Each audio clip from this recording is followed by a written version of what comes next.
Graça e paz a todos os irmãos e amigos que nos acompanham pelas redes sociais, em especial a os irmãos que nos acompanham pelo canal Davi Pérez no YouTube e também no grupo Compromisso com EBD pelo WhatsApp, tá certo? Nós estamos estudando essa revista aqui, ó, revista Compromisso, tá certo? Da editora Convicção, onde tem por título os livros poéticos, né? Jó, Provérbios, Eclesiastes e Cântico dos Cânticos, tá? Nós estamos hoje na lição de número 5, tá bom? Antes da gente começar a ministrar a lição, eu gostaria de dizer aos irmãos que, como sempre eu falo, né? Os slides das lições, tá? Para você que é professor da Escola Bíblica Dominical e deseja utilizar os slides, tá bom? Não tem custo nenhum, tá certo?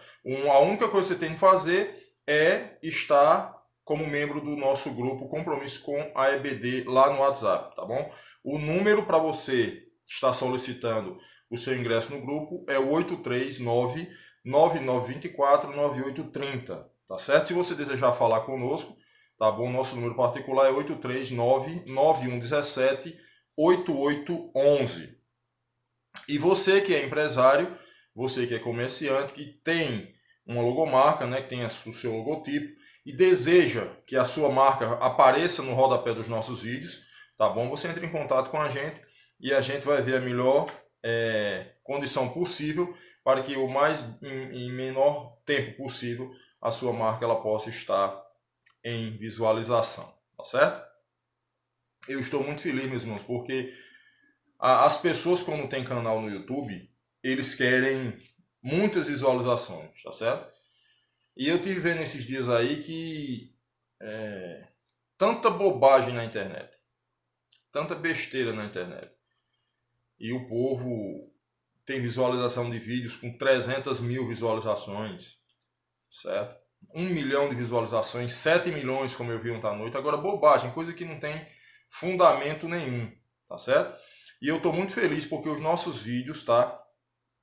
Por exemplo, a lição 4 que nós ministramos semana passada, ela está, a última vez que eu vi, se eu não me engano ontem, ela estava com 40 visualizações. Isso para mim é uma bênção, tá certo? Porque 40 pessoas estão estudando a Bíblia junto com a gente, tá certo? E se for da vontade do Senhor, tá bom?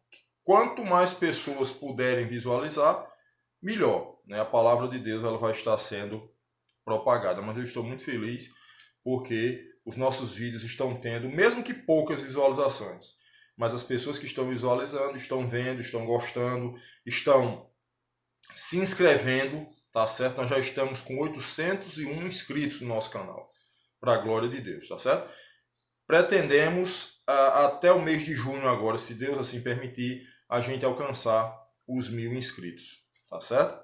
Mas tudo que a gente faz aqui, em primeiro lugar, é para a glória de Deus, tá bom? Então o título da nossa lição de número 5 é Deus vê o caminho do homem e enxerga todos os seus passos, tá certo? BD número 5, primeiro trimestre de 2020, o texto áureo dessa lição é Jó 34, capítulo 21, Jó 34, versículo 21, que diz assim, porque os seus olhos estão sobre os caminhos de cada um, e ele vê todos os seus passos.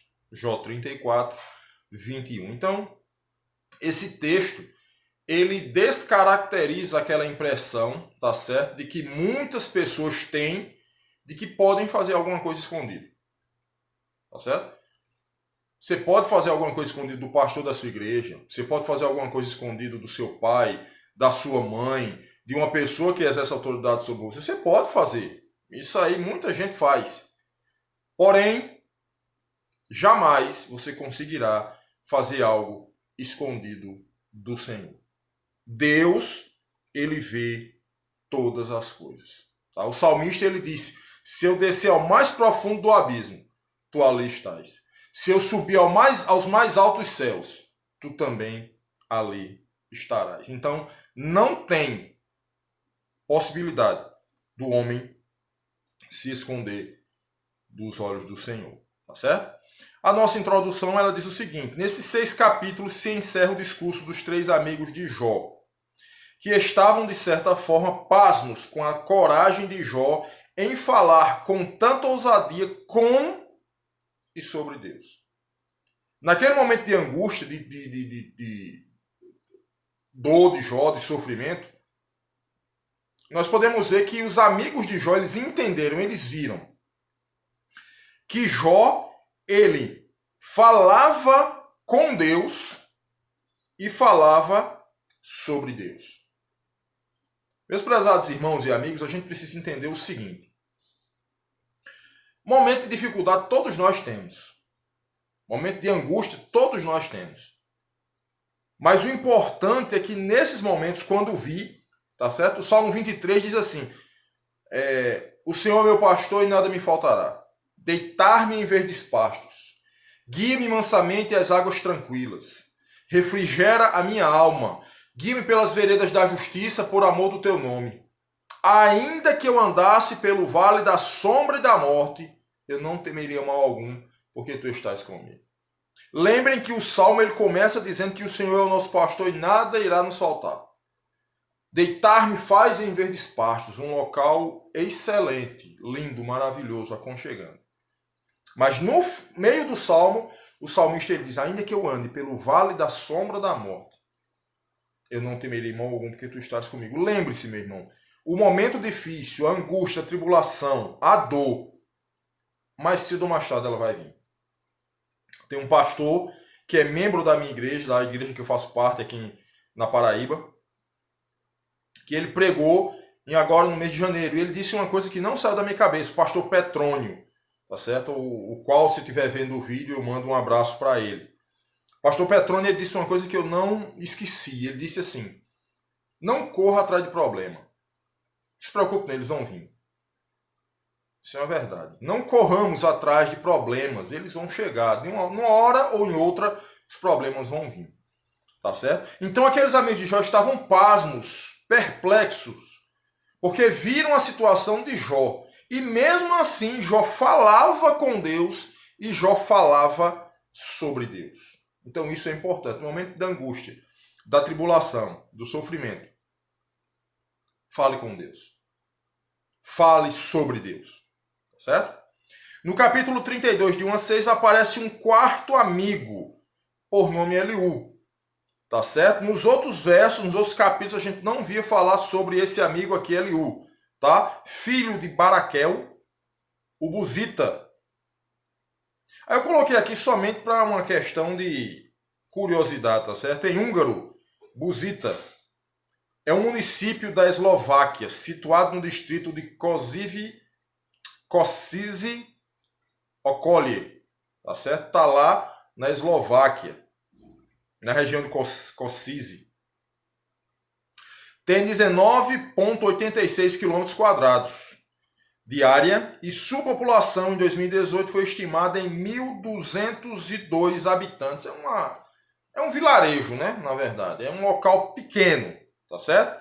Mas era de onde esse Eliú, ele fazia parte, era a terra natal dele, tá certo? Então só para uma questão de curiosidade mesmo, tá certo? Porque na referência bíblica aparece lá o nome, né? Eliú, filho de Baraquel, o Buzita, tá certo?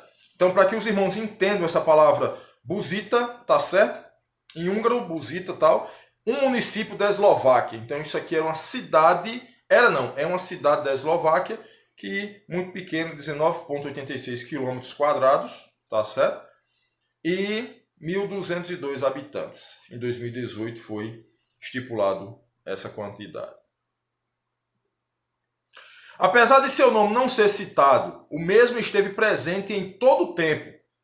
Justifica não ter falado até então, no início do capítulo 32, assim ele expressa. Então, ele esteve presente em todo momento. A Bíblia relata, tá certo, que os três amigos de Jó, eles vieram condoer-se com Jó, eles vieram participar daquele momento, eles vieram ficar com Jó.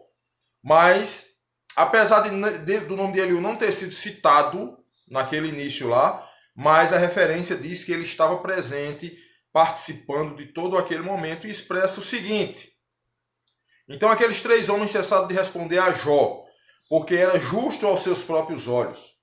E acendeu-se a ira de Eliú, esse quarto amigo. filho de Baraquel Buzita, da família de Rão. Contra Jó se acendeu a sua ira, porque se justificava a si mesmo, mais do que a Deus. Também a sua ira se acendeu contra os seus 3 amigos, porque não achando que responder, todavia condenaram a Jó. Condenaram a Jó, porém, não tinham mais o que argumentar. Eliú, porém, esperou para falar a Jó, porquanto tinha mais idade do que ele. Vendo, pois, Eliú que já não havia resposta na boca daqueles 3 homens, a sua ira se acendeu. E respondeu Eliú, filho de Baraquel, o Buzita, dizendo: Eu sou de menos idade, e vós sois idosos.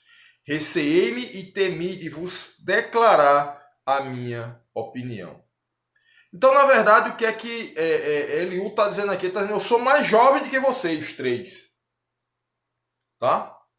Se a gente olhar direitinho aqui, ó.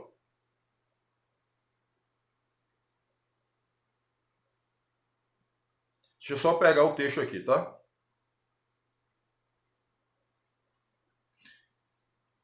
Tá dizendo aqui que ele esperou. Tá certo? Todavia condenavam a Jó. Eliú, porém, esperou para falar a Jó, porquanto tinha mais idade do que ele. Aqui o texto está dizendo que aquele rapaz, que aquele 4º amigo, ele se colocou numa situação de menos experiente. Então ele disse: espera aí, se os mais velhos estão a falar, se os mais velhos estão a questionar, eu vou me calar, porque eu sou mais jovem do que todos eles. Então eu não posso me intrometer nessa conversa deles. Então ele esperou o momento certo. Olha que cara sábio, ele esperou o momento certo para poder falar. Enquanto nos nossos dias atuais a gente vê guri com 10 anos de idade se intrometendo em conversa de adulto. Não sei se vocês já perceberam isso. Né? Às vezes está conversando 2 homens, 2 mulheres, uma turma de gente adulta, e um menino de 10, 11 anos, 12 anos chega no meio e quer ensinar aquelas pessoas. Quer falar sem ter a menor condição psicológica e a menor condição estrutural, falando a questão emocional também. 7 Jó 32, de 1 a 6, esse texto está relatado lá. O mesmo foi prudente, deixando os mais velhos opinarem a respeito de toda aquela situação. Um cara prudente. Acredito eu que bem mais prudente que os 3 amigos lá de Jó. Bem mais prudente, apesar de ser bem mais jovem. Eliú faz um discurso intenso e fundamentado em tudo que Jó e os outros haviam dito.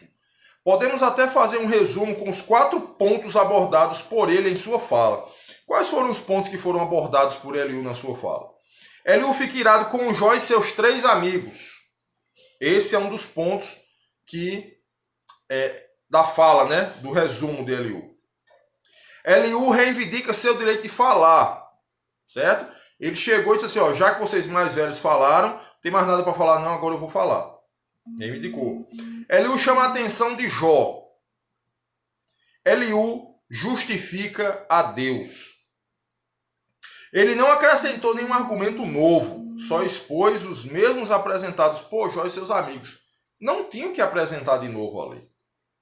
Ali era uma situação que não tinha novidade alguma para se falar.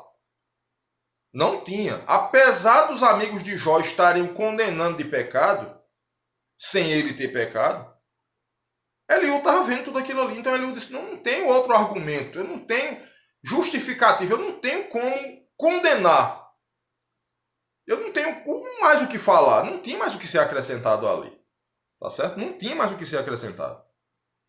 O primeiro ponto, Eliú e as questões contraditórias de Jó e seus amigos, está lá em Jó 32 e 34. Este novo personagem que aparece em cena, no caso Eliú, ele tem um único nome hebraico do grupo, Elihu, tá certo? Que significa ele é o meu Deus. Então esse é o significado do nome Eliú, ele é o meu Deus. Ele tenta em seus discursos ser uma espécie de árbitro entre as opiniões de Jó e de seus amigos, já que eram contraditórias. Ele tenta apaziguar a situação, tá certo? Ele tenta amenizar os problemas.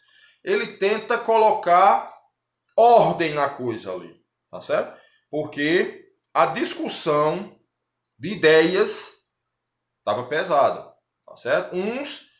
Os três amigos de Jó acreditavam que ele estava em pecado. Os três amigos de Jó acreditavam que Jó estava passando por aquela situação porque tinha alguma coisa errada na vida dele. E nem sempre, meus irmãos, as coisas vêm porque tem pecado no meio. Nem sempre as coisas vêm porque existe uma transgressão embutida. Existe casos, sim, como a gente vê a questão de Jonas. Jonas transgrediu a palavra do Senhor, desobedeceu ao Senhor, em vez de ir para Nínive, foi para Tarso. Aconteceu toda aquela tragédia, né? O navio quase afundava, foi jogado ao mar, foi engolido por um grande peixe e voltou para a praia, para Nínive. Naquela situação houve uma desobediência a Deus. Mas no caso de Jó não teve desobediência ao Senhor. Não houve pecado, não tinha pecado embutido, encoberto, como eles diziam, tá certo? Ele busca com o argumento de que o sofrimento como aviso é um meio de aperfeiçoamento moral. Tá? O sofrimento como aviso é um meio de aperfeiçoamento moral, para o camarada se corrigir. Ver onde foi que caiu, ver onde foi que errou, retornar. Porque, meus irmãos, a questão não é continuar no erro. Não. Isso não é o legal da situação. O legal da situação é você, se chegar a errar, analisar onde foi que errou e voltar. Tem pessoas que até analisam onde erraram, mas não voltam, não se arrependem. Elas continuam no erro. Então, o Eliú, ele busca com o argumento de que o sofrimento como aviso é um meio de aperfeiçoamento moral. O sofrimento é um meio de aperfeiçoar, não é para destruir, não. É para aprimorar, aperfeiçoar, melhorar alguma coisa que há pendente na minha e na sua vida que está desagradando ao Senhor. Tá certo? Então ele deixa essa dica aí pra gente. Ele reconhece que tanto na fala de Jó como na de seus amigos, a soberania de Deus é indiscutível. Deus é soberano e ponto final. No entanto, ele discorda de como o tema é discutido entre os amigos. Chega a ser chamado por alguns estudiosos de intolerante e arrogante. Por quê? Porque ele discorda daquilo ali. Certo? Ele discorda. Discorda plenamente daquele modo como está sendo agido ali, como está sendo feito ali, como está sendo julgado ali. Tá certo? Considerando a sua posição de ficar calado durante a maior parte do tempo e deixa evidente que a sabedoria não é fruto da idade. Meus irmãos, a sabedoria não é fruto da idade. Por quê? A sabedoria vem do Senhor. Deixa eu dizer uma coisa a vocês aqui para que vocês entendam melhor o que eu estou falando. A inteligência, todos nós temos.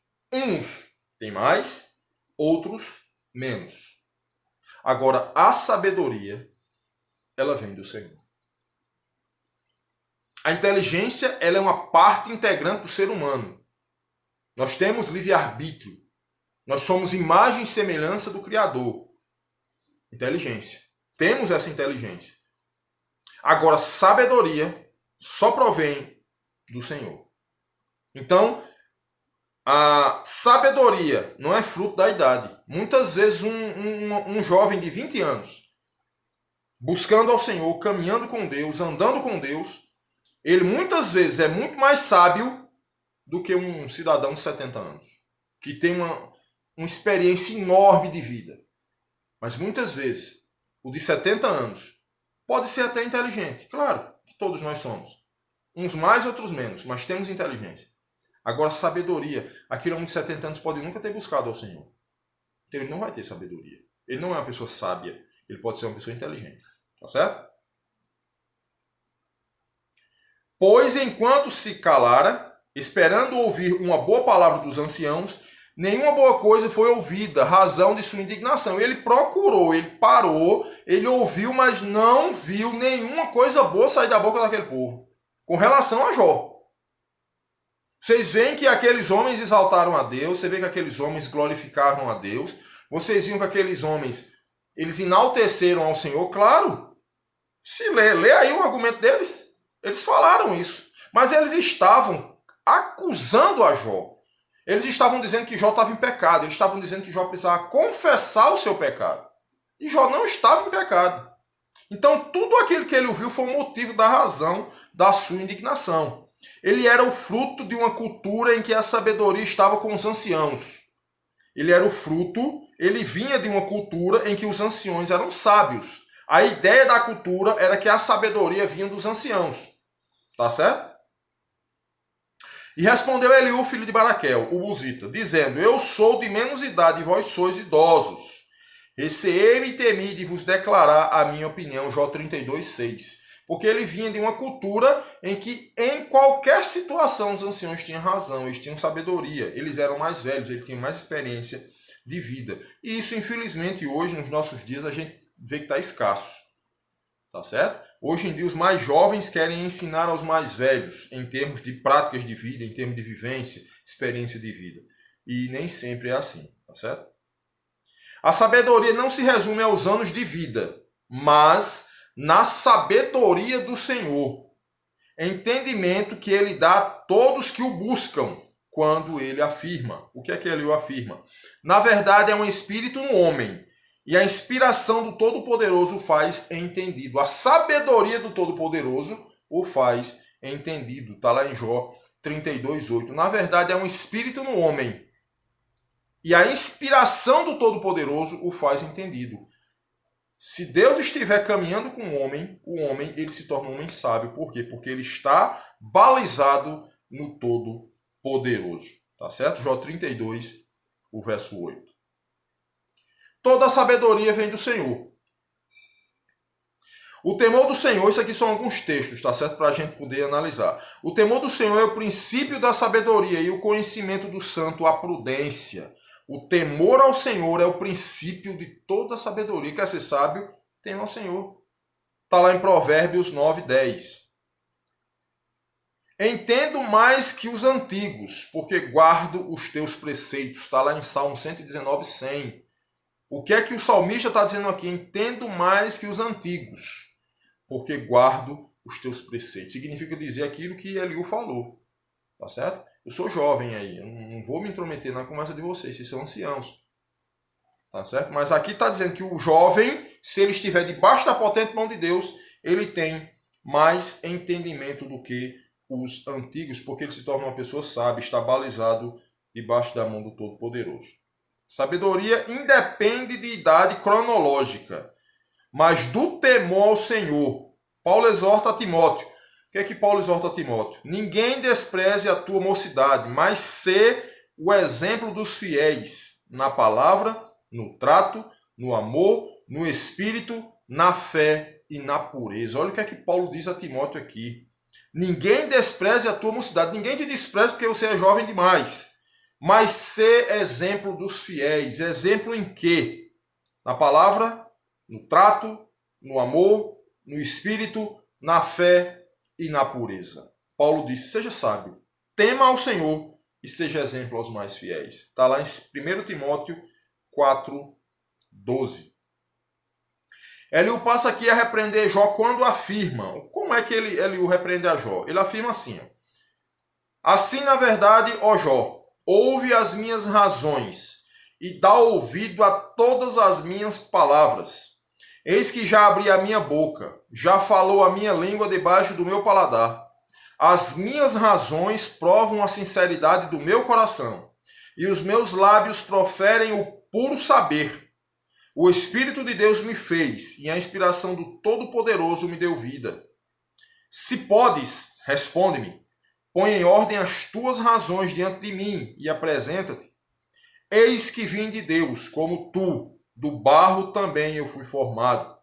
Eis que não te perturbará o meu terror, nem será pesado sobre ti a minha mão. Está lá em Jó 33, de 1-7. Então, Eliú começa a repreender a Jó, né? Nesse sentido. No sentido de que Jó ele se explicasse, ele tentasse falar mais objetivamente. Porque até o próprio Eliú, ele estava sem entender o motivo pelo qual Jó estava sofrendo daquele jeito. Porque, como eu disse em lições passadas aos irmãos, quando existe dor, quando existe sofrimento, quando existe perdas, quando existem decepções, sempre o ser humano vai alegar pecado. Sempre o ser humano vai dizer que é pecado encoberto, que é adultério, que é coisas que não foram reveladas, enfim. E nem sempre é isso. Precisamos entender que Deus não trabalha dessa forma. Deus não trabalha dessa forma. Deus, ele é soberano. Deus, ele sabe de todas as coisas. A Bíblia diz que ele sabe do fim sem ter o início ainda pronto. Passado, presente e futuro se misturam na mente do Todo-Poderoso. Para ele é como se fosse uma coisa só. Tá certo? Para ele é como se fosse uma coisa só. Ele vê. Eu sempre digo aos irmãos, Davi Pérez, como é que Deus vê Davi Pérez? Deus vê Davi Pérez agora, nesse exato momento. Deus vê Davi Pérez nascendo do ventre da mãe dele, passado. Deus vê Davi Pérez hoje aqui, ministrando uma lição, gravando esse vídeo, presente. E Deus vê Davi Pérez ou sendo arrebatado, ou sendo sepultado. Deus, ele, passado, presente e futuro, se misturam na cabeça, na mente do Todo-Poderoso. Tá certo? Ele o passa a justificar a Deus.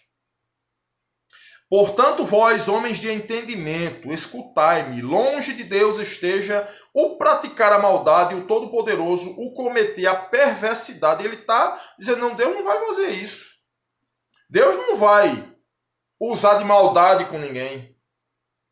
Porque, segundo a obra do homem, ele lhe paga e faz a cada um segundo o seu caminho. Também, na verdade, Deus não procede impiamente, nem o Todo-Poderoso perverte o juízo. Ele está querendo dizer aqui, em poucas palavras, resumindo aqui para os irmãos entenderem. Deus é justo. Deus não usa de injustiça. E essa questão, meus irmãos, da injustiça é uma coisa seríssima. Que ainda existe uma bitola na cabeça das pessoas, dos crentes, em pensarem que Deus só usa de justiça com aqueles que são filhos dele. E está totalmente errado. Deus usa de justiça com o macumbeiro que não louva a Deus, que não glorifica a Deus. Mas se o camarada faz algo correto diante dos homens, Deus usa de justiça com ele. Deus o abençoa. A Bíblia diz que cai chuva sobre justos e injustos. Porque Deus é justo. Ele sabe que o ser humano precisa de água, ele sabe que o ser humano precisa de alimento. Ele sabe que a palavra dele lá no início foi do suor do teu rosto comerás o teu pão. Então, se existe algum satanista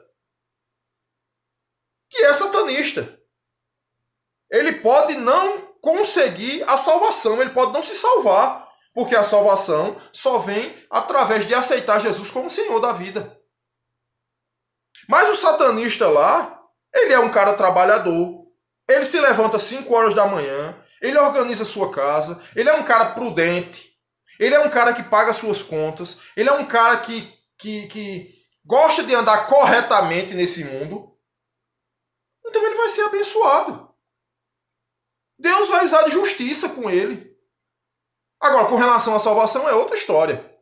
Com relação à salvação, se ele aceitar Jesus como Senhor da sua vida, ele está salvo.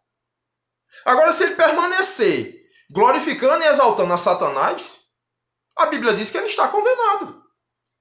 Mas nessa vida, nessa terra que ele pisa, Deus vai usar de justiça com as práticas que ele tem nesse mundo.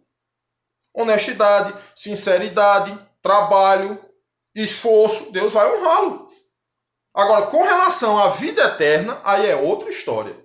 Só vai morar no céu quem tem Jesus, quem aceita Jesus como Senhor da sua vida. Se o homem não aceitar Jesus, ele pode ser o mais honesto possível, o mais sincero possível. Não fez nada errado, nunca adulterou, nunca pecou, nunca mentiu, nunca fez nada. Mas se ele não aceitou Jesus como Senhor da sua vida, a perdição eterna o espera. Isso é a verdade mesmo. Não tem outro termo, não tem outro argumento. Tá certo? O reconhecimento da soberania do Senhor é a nossa demonstração de confiança nele. Meus irmãos, eu vou citar algo bem pessoal. Tá certo? São 10 horas da manhã. Eu me levantei cedo, fui levar a minha esposa no trabalho, voltei, mas eu tenho um compromisso com aqueles que estudam a palavra de Deus através da revista Compromisso da Escola Bíblica Dominical das Igrejas Batistas. Esse é o único canal no Brasil, pelo menos eu já pesquisei, que ministra as lições da revista Compromisso. O único. Existem outros aí, da CPAD, das Assembleias de Deus, da Igreja Presbiteriana, da Igreja Congregacional, existem vários. Mas da Igreja Batista, das Igrejas Batistas, revista Compromisso, só o nosso canal faz isso. Então eu fui deixar minha esposa, sempre quando eu deixo a minha esposa no trabalho, de lá mesmo eu já começo a trabalhar. Mas eu vim para casa, me preparei para ministrar, para gravar esse vídeo e coloquei na minha cabeça que eu preciso colocar o reino de Deus em primeiro lugar. Não ganho nada com esse canal. Não ganho nada. Não sou remunerado em nada e nem quero. Faço isso por prazer. Quando terminar de gravar esse vídeo, que postar o vídeo, aí sim eu começo minhas atividades. E acredito que o meu Deus, ele é soberano. E o meu Deus, ele vai suprir todas as minhas necessidades. E não vai faltar trabalho enquanto eu estiver colocando o reino de Deus em primeiro lugar. Então, todo sábado eu paro para fazer a vontade do Senhor, que é ministrar a sua palavra. E eu acredito que reconhecendo a sua soberania é a nossa maior demonstração de confiança nele. Eu creio que Deus, ele é suficiente para me abençoar e abençoar quem estiver por aí. Então, meu irmão, não pense só em trabalho, não. Pare para glorificar o Senhor.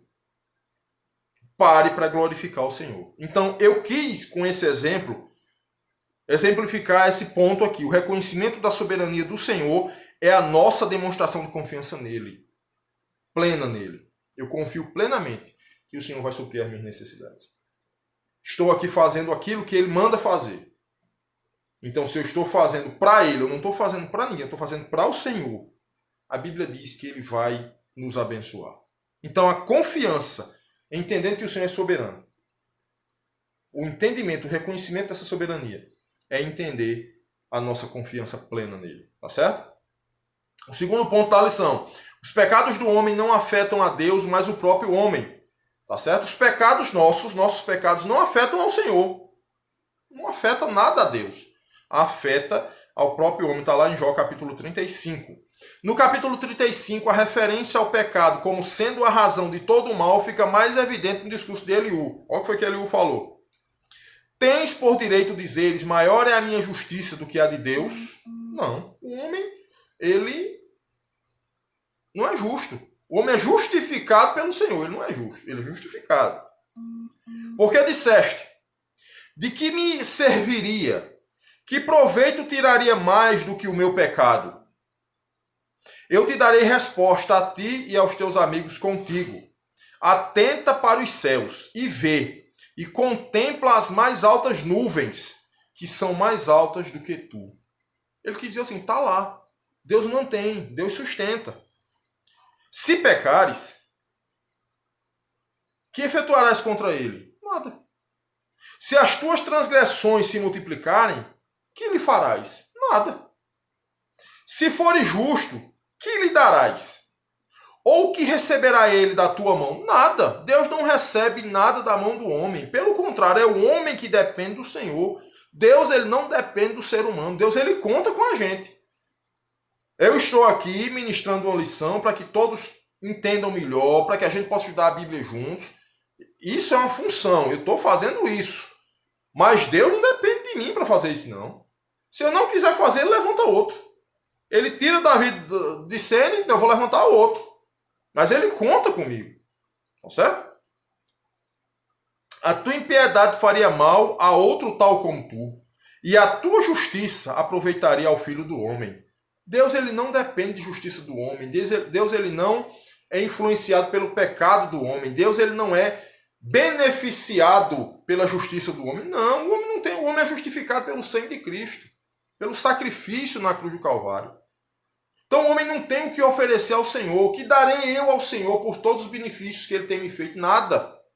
Eu não tenho. Agora ele, pela misericórdia dele, ele nos dá a condição de louvá-lo, de cultuá-lo. Tá certo? Mas ele não depende da gente para nada. A gente precisa entender isso. Jó 35, de 2 a 8. Eliú procura responder a pergunta que ele mesmo fez a Jó, além de não conseguir responder. Nada mais acrescentou ao que os amigos já tinham falado. Ele não acrescentou nada. Ele tenta argumentar a Jó, mas não consegue nem responder. Porque era uma situação que não era de esfera humana. Não era. Não é uma esfera humana que estava arredondando ali, que estava junto, não. Era uma esfera divina. Foi Deus que proporcionou. Deus permitiu aquilo. Deus não castiga o homem por causa dos seus pecados. Deus não é afetado pelo pecado do homem. Quem sempre sofre as consequências é o próprio homem, que não tem poder para se justificar. Entendam isso aqui. Tá certo? Está dizendo aquilo que Jesus falou. Tudo que o homem plantar, ele colherá. Tudo que o homem fizer, ele vai ter um retorno. Uma compensação.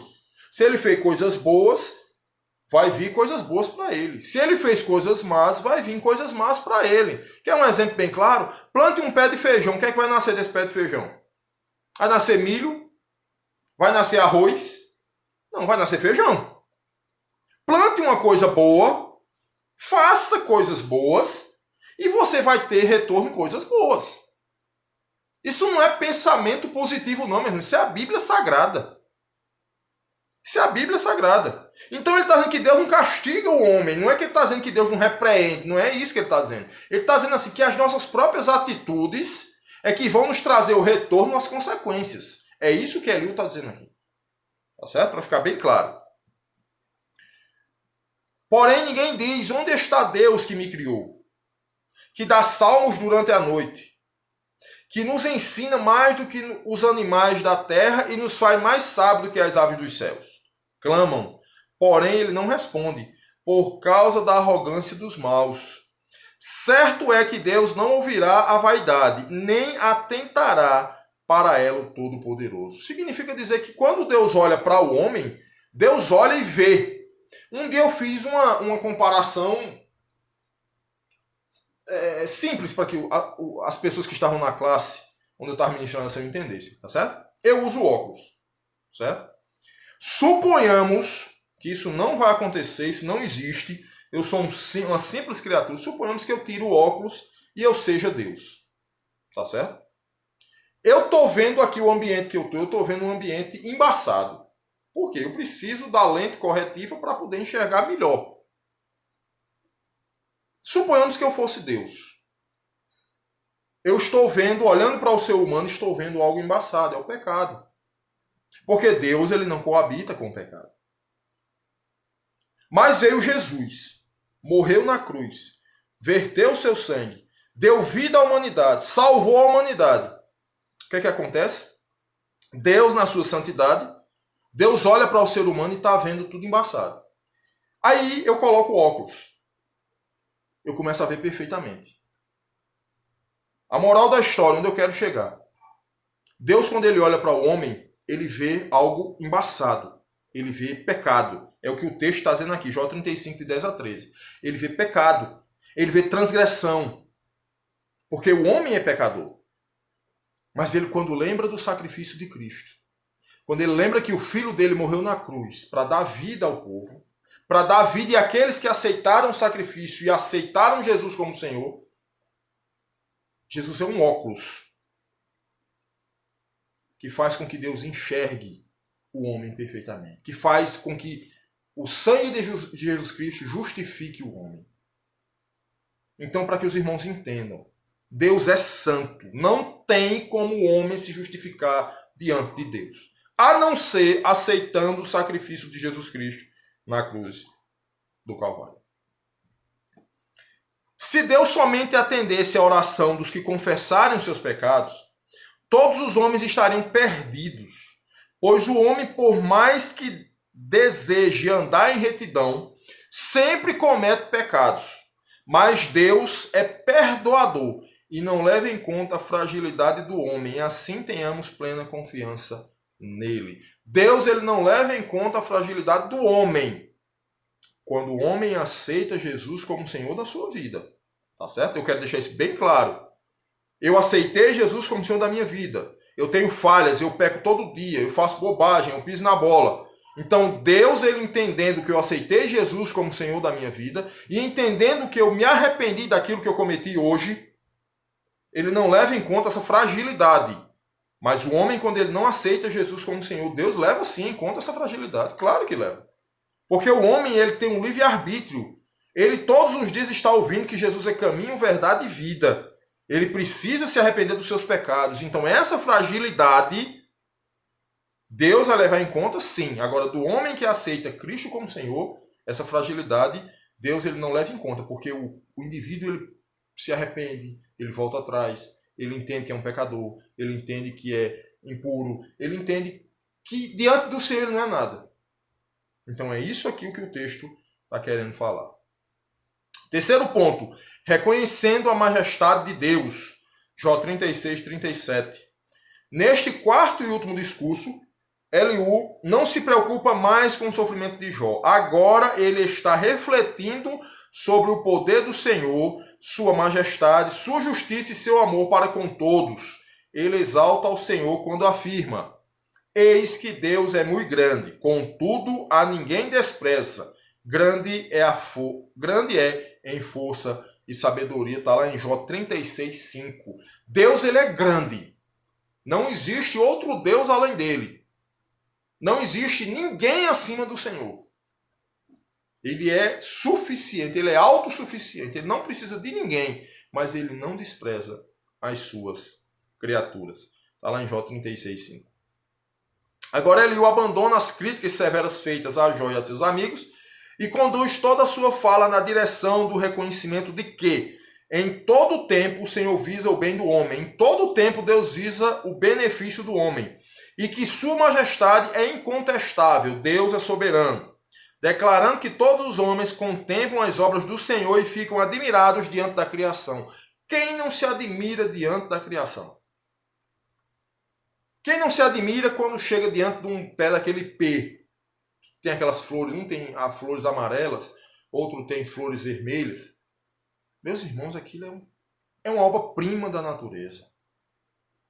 Aquilo ali o homem não tem a condição de copiar. Quando nós olhamos para o corpo humano, entendemos que Deus nos sustenta. Entendemos que dentro de uma cabeça humana tem um cérebro com mais de 32 mil quilômetros de ramificações interligadas uma entre a outra lá. De artérias, de vasos. E se um vaso desse, por mais fino, tem vaso que é mais fino que um fio do cabelo. Se ele entupir, o homem vira um vegetal em cima de uma cama. Isso é a criação do Senhor. Deus ele é soberano. E é isso que o homem precisa entender. Tá certo? Conclusão. Aprendemos com Jó e seus amigos que, em todo tempo, em todas as circunstâncias, o Senhor busca o nosso bem. A sua justiça nos acompanha e devemos segui-lo e servi-lo com alegria. Em todo tempo, Deus é bom.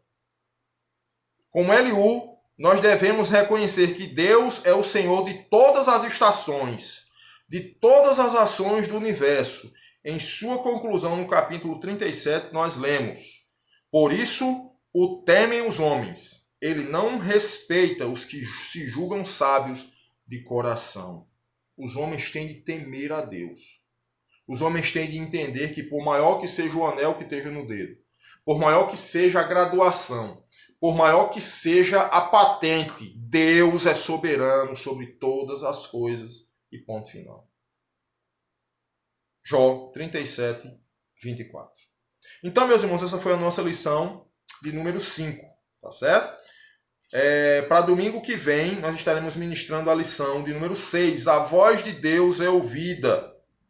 Está lá, o textual de Jó 38, de 2 a 3. Tá bom? Então, que Deus nos abençoe.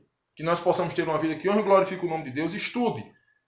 Compartilhe esse vídeo. Tá certo? Vamos viralizar esse vídeo pela internet, para que mais pessoas possam estar junto conosco estudando a palavra de Deus, tá bom? Que Deus possa nos abençoar e abençoar a sua vida.